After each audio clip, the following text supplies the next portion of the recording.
Hello everyone, my name is Chris, and in today's video we'll go over best and worst support characters in Season 6 to carry your games in a solo queue environment for people below Masters. Let's get started. The first character on the list today is going to be Baptiste, and I will place him in an absolute S tier. Season 6 brought us brawl/poke kinda compositions with Arisa, with Diva, with Sigma, with Zarya, and you can absolutely play Baptiste in every single tank and find so much value.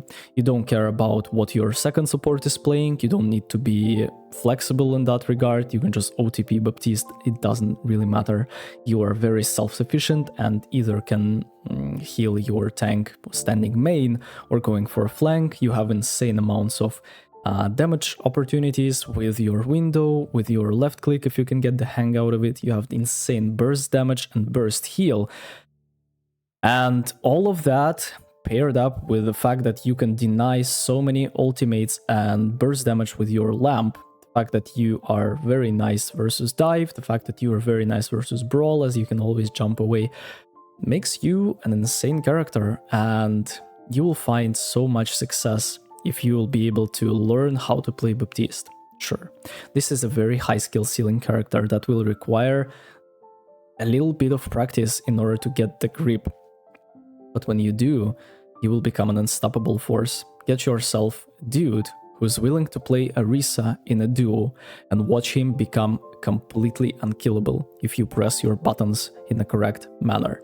Lucio, on the other hand, is a C-tier character for the solo queue environment. When I am playing Lucio, I find myself in situations where my second support would wanna play Zenyatta, my second support would wanna play Mercy or Brig, or even Illari, and what ends up happening is that I am forced to swap, or otherwise my tank is not going to have enough healing, and thus will not be able to find enough space.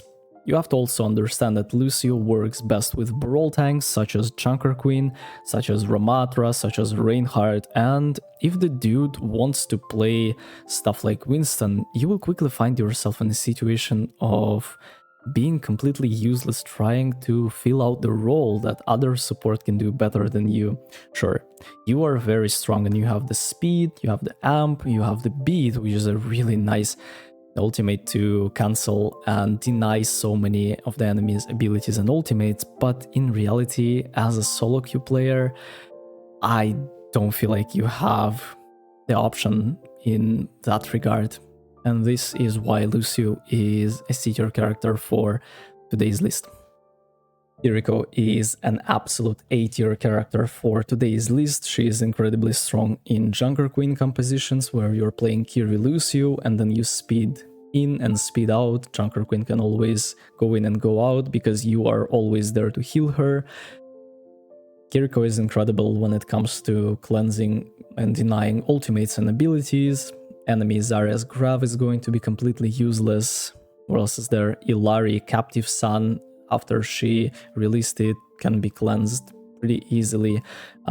You can deny so many ultimates, and there are multiple ways that you can play this character. You can be very versatile, and I like the fact that you can play Kiriko and also don't care about what other dude is going to play.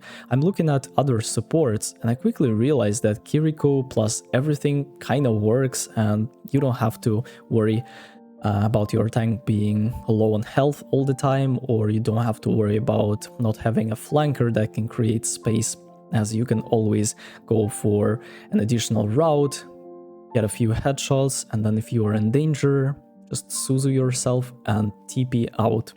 Character is incredibly strong in the current state of the game. Pretty much nothing changed since the season 5, and she's still very, very strong. I don't believe like Illari is an S-tier character, but I would place her above Kiriko for sure. Your perfect support composition is going to be Baptiste plus Illari, as I feel like this character is just a better Zenyatta in the current state of the game. She does not have a very clunky big model, so it's easier to dodge shots, abilities, and ultimates. She has a very monstrous and deadly ultimate that can really carry your team fights, and the healing pylon is just an absolute nightmare when it comes to playing versus dive characters. You quickly find yourself in a situation where you are so reliant on clicking heads that this character is a pretty high skill floor, skill ceiling. You need to be pretty accurate, you need to be very good in terms of your positioning, and I feel like the main downside is that if another dude don't want to play the main healer, you are doomed. Illari Zenyatta is a horrible choice, Illari Lucio is a horrible choice, Illari Brig or Illari Mercy or Illari Moira is never going to work, it feels like, as, yeah, the enemy team definitely go Ana or up, and you will quickly get outvalued in that regard. Regardless of that, Illari is going to be a very solid pick for today's day and age, and if you can lend yourself Ana or Baptiste as your second support, you are golden in that regard. I feel like Ana is a little bit lower than Illari in terms of the solo carry potential.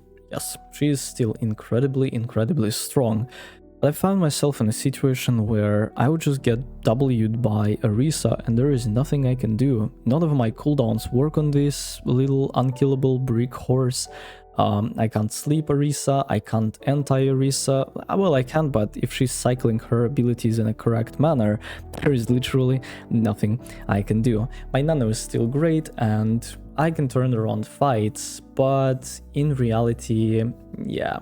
Ana is very strong versus Doom, Ana is very strong versus Wrecking Ball, but something inside me tells me that she is not the strongest support in the current state of the game. I like the fact that you are very versatile, that you can play Ana plus everything and you are going to be absolutely fine, though in order to have value you need to land insane amounts of shots on your teammates that are not only trying to dodge your opponents but trying to dodge yourself. You need to be very precise with your antis and really need to call them out, and there are so many things that like create a difference between like a gold level Ana and a GM1 level Ana. This is actually super duper insane. You need to be aim trained, you just need to be really good at the game in order to utilize Ana's full potential. Mercy goes in B tier and it feels like character is just a very low skill ceiling, means that you, no matter how good you are playing, there is going to be the moment where you would say like, well, yeah, I feel like I figured out 98% of the character's capacity, and the one thing that I can do is I can pray to gods that my teammates are not going to be worse than my opponents. And this is exactly how you win games on Mercy. Every single time I come across the Mercy OTP, he or she has like 52% win rate, and yes, character is very easy, but in the current state of the game, what do you play Mercy with? It feels like you are just very limited in terms of your like second support options, and yeah, I don't know, you can't play Mercy Zen, you can't play Mercy Lucio, and I understand that there are people who don't want to aim train, they just want to care, they just want to like heal like girls, they literally have no desire to click heads. And thus, Mercy always have to be in the game for that category of people, but in reality, you're just playing the casino with Mercy, who's gonna get the best team to carry the game. Brig is going to be another C tier character. I feel like she is very strong against Dive, against Winston, against Tracer, but in reality of the situation where you have Bastion in every single game, Winston is never going to find any value at all, so you actually don't need to play Brig as it's going to be an absolute overkill. Feels like when you are entering like the brawl / poke kinda meta composition, you will realize that you are just standing there healing your DPS and literally doing nothing, as if you want to go for an aggressive play and shield bash forward and try to brawl an enemy DPS or a tank, you will quickly realize how horrible that idea was in the first place, because yeah, you're gonna get completely destroyed by Bastion, you're gonna get completely destroyed by Risa, and yeah, and with the recent 50 shield armor nerf, character became even less tankier in that regard. Now I feel like there are characters who can do so much more and have better value for their abilities. Zenyatta is the top of the B tier.